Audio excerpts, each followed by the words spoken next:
C'est vraiment dur.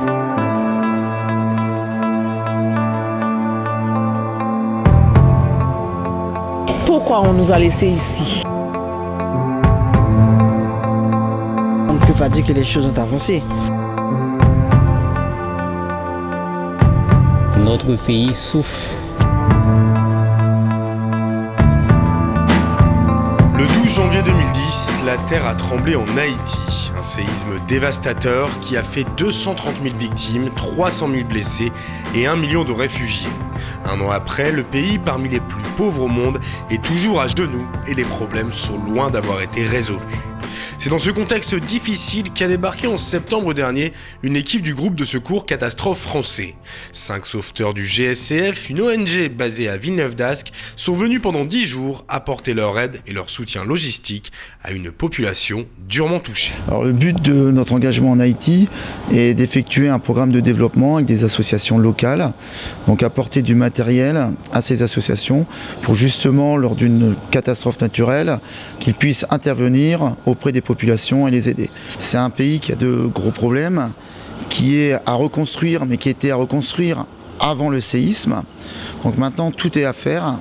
Donc ce que je m'attends là-bas, c'est sûrement encore voir des zones qui n'ont pas été déblayées et voir de nombreux camps de réfugiés et sûrement des zones inondées. Et c'est d'ailleurs dans l'un des 800 camps de réfugiés de Port-au-Prince, la capitale haïtienne, que le GSCF va s'installer durant son séjour. Dans un lieu appelé Rex et créé de toutes pièces au milieu des gravats, 120 familles s'entassent à plusieurs depuis des mois, sous des tentes, voire même de simples bâches. Aucun travail, des conditions d'hygiène désastreuses, à peine de quoi manger. C'est dans une misère totale qu'essaient de survivre ceux qui ont tout perdu durant le séisme. Une situation qui pourrait bien durer, car les pouvoirs publics traînent. Nous n'avons pas confiance en nos dirigeants. Ils ne voient qu'eux-mêmes, que leur famille, que leurs proches. Donc, tout simplement, ils donnent de l'espoir, ils embauchent de l'argent au nom du peuple. Mais en réalité, l'argent investi par la communauté nationale reste dans leur poche. Nous ne voulons pas vivre dans cette situation. C'est une situation que moi je considère une fois humaine.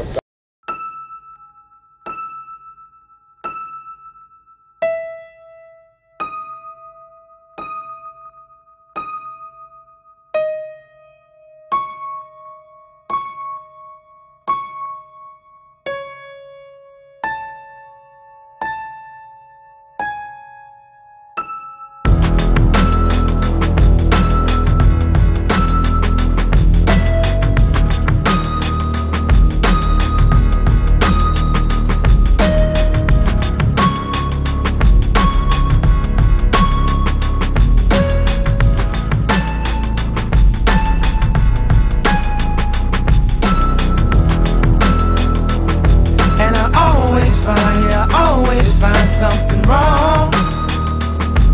You've been putting up with my shit just way too long. I'm so gifted at finding what I don't like the most. So I think it's time for us to have a toast. Let's have a toast for the douchebag. Si tu me juges aujourd'hui, qu'est-ce que tu peux dire de moi? Est-ce que je vais bien? Est-ce que je vis vraiment? Est-ce que nous vivons vraiment? Est-ce qu'il y a quelqu'un qui pense à nous? Pourquoi on nous a laissés ici? Il n'y a rien qui vaille. Rien n'a changé. Devant cette population en détresse, le GSCF tente de répondre aux besoins principaux. Et pour commencer, l'ONG décide de mettre en place une large consultation médicale dans tout le camp. Indispensable pour une population qui n'a pas reçu de soins depuis très longtemps. Ça remonte à plus de 3 mois depuis qu'on n'a pas eu de séance de consultation.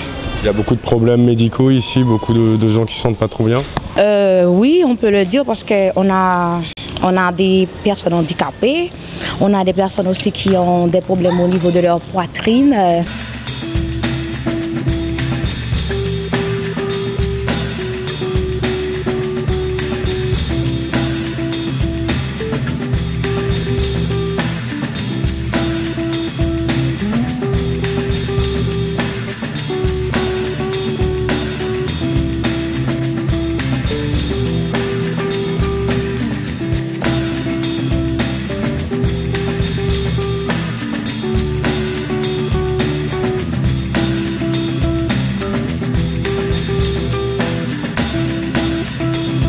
les adultes, ce qu'on voit le plus, c'est très nettement les problèmes d'ordre psychologique, hein, les anxiétés, troubles du sommeil, alors qui après se révèlent sous forme de douleurs, soit céphalée, douleur de la tête, douleur abdominale, troubles du sommeil, de l'appétit, des choses comme ça. On rencontre beaucoup chez les adultes ce genre de problème. Sans aucun doute lié au passé, au traumatisme psychologique, hein, tremblement de terre récent, etc. Pourtant, il reste un problème de taille, à savoir l'eau potable. Si le GSCF est intervenu un mois avant l'épidémie de choléra, l'ONG avait emmené dans ses bagages des productions de chlore, de quoi éliminer efficacement les bactéries, à condition de savoir utiliser le matériel. C'est justement ce qu'ont fait les sauveteurs en montrant à de jeunes Haïtiens comment transformer l'eau contaminée en eau potable. 1 litre de solution chlorée, 1 heure. 1 litre de solution chlorée, 25 grammes de sel. Donc si on veut fabriquer 3 litres de solution chlorée, il nous faudra combien de temps? 3 heures.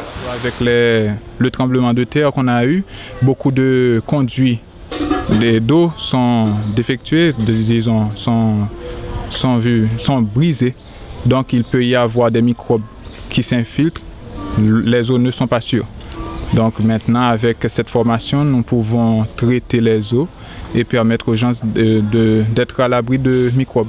Mais transformer de l'eau n'est pas la seule chose que le GSCF a appris aux Haïtiens.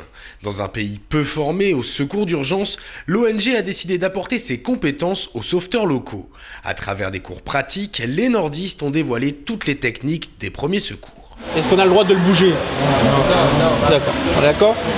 Donc là, le docteur il va vous montrer comment on va relever, hein, si on doit transporter une victime blessée, comment, à disposition du matériel qui est matelas coquille, matelas dépression, comment on va pouvoir relever une victime sans aggraver son état physique.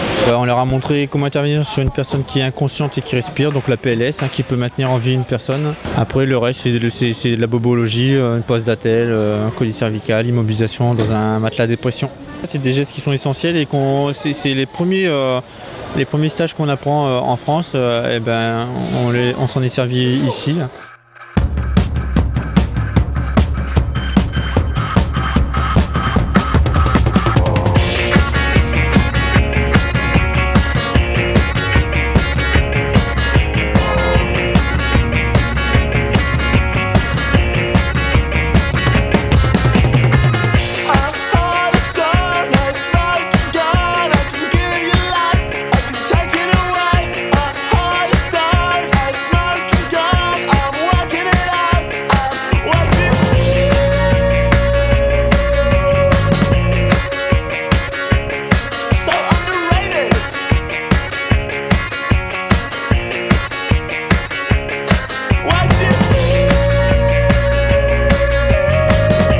Nous avons beaucoup de carences, beaucoup de manques au niveau de la formation, au niveau de l'éducation de la communauté. On se propose d'accompagner la population à ce niveau-là, de les former, les inculquer quelque peu un minimum en termes de formation, de premiers soins.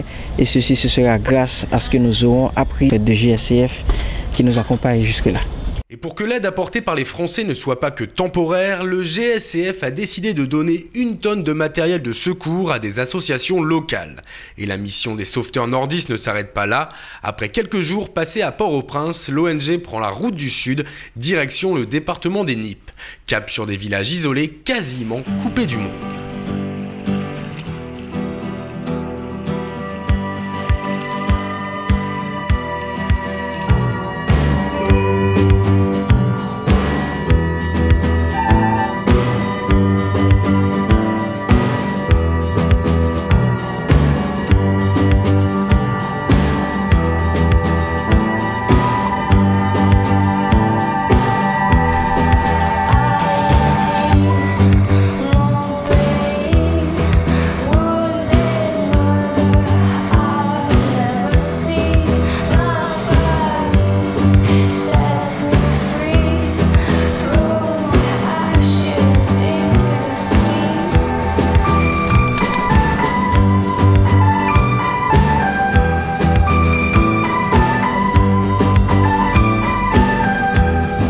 rappeler que c'est, disons, le dernier département du pays. On vient juste de nommer ce département.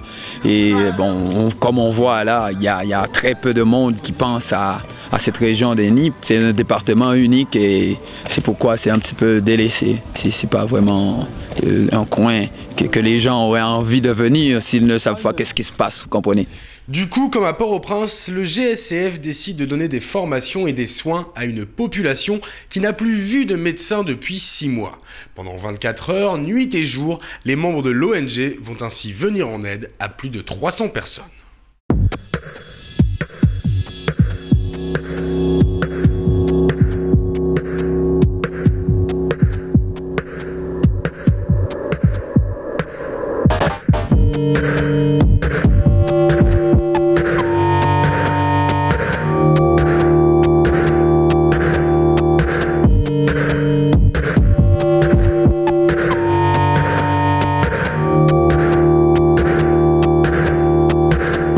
Médical, c'est un problème très sérieux ici. Vous savez que c'est une zone de l'arrière-pays. Il manque de tout, en particulier la santé.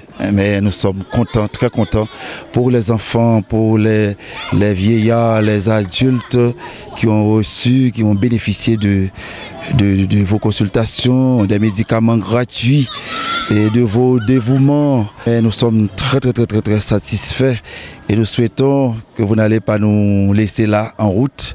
Peut-être un jour vous reviendrez pour poursuivre avec le travail parce que vraiment il y a beaucoup de choses à faire ici. Justement, le GSCF va revenir en 2011 en Haïti pour poursuivre ses actions menées dans ce pays depuis 7 ans.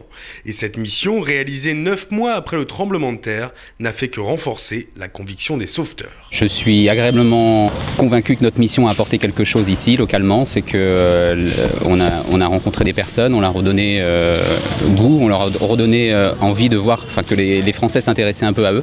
Et je pense qu'un bon bilan positif.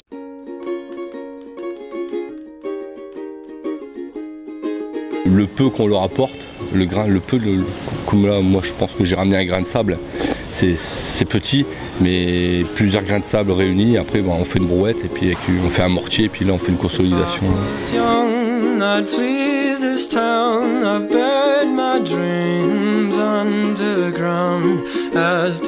Que ce soit en France ou ailleurs, on a l'impression que ça n'existe pas, quoi. Même à la télé, on ne voit pas autant de misère, il faut le vivre pour s'en rendre compte.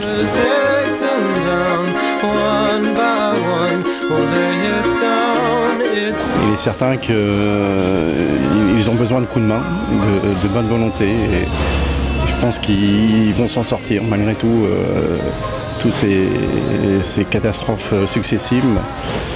Ils sont courageux, ils ont de l'avenir et je crois qu'il faut les aider. Alors nous souhaitons pour le moment revenir 4 fois par an, 3 à 4 fois par an. Après, peut-être que nous pensons installer un poste où des membres du GSCF seraient en permanence ici. Mais pour l'instant, tout dépendra des donateurs, des dons que nous allons recevoir parce que les besoins sont immenses.